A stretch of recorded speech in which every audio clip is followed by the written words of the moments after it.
For more than a year now, the Kansas City Police Department has used a new strategy in an effort to reduce crime. The risk terrain model gets officers to take a closer look at their surroundings.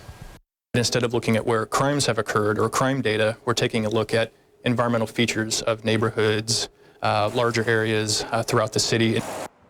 41 Action News, the first to tell you about this new policing strategy. And tonight, reporter Andres Gutierrez checks in with police to see how it's made a difference. Instead of using as many resources as possible in just a small area, KCPD's initiative is far-reaching. I heard for years, we can't arrest our way out of crime.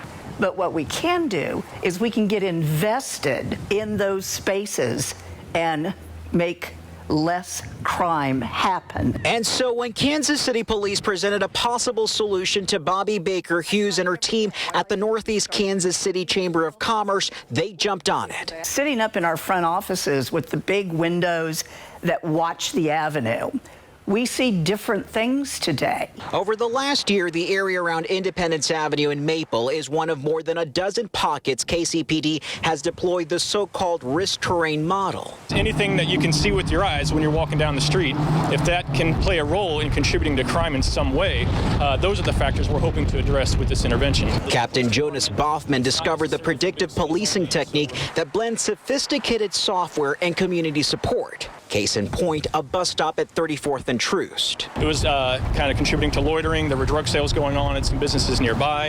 And one of our other partners, the ATA, we gave them a call, explained the situation. They were able to very rapidly move that bus stop, I think within a week, maybe not even that immediately cut down on the loitering and foot traffic. This week, Police Chief Rick Smith touted the strategy's success.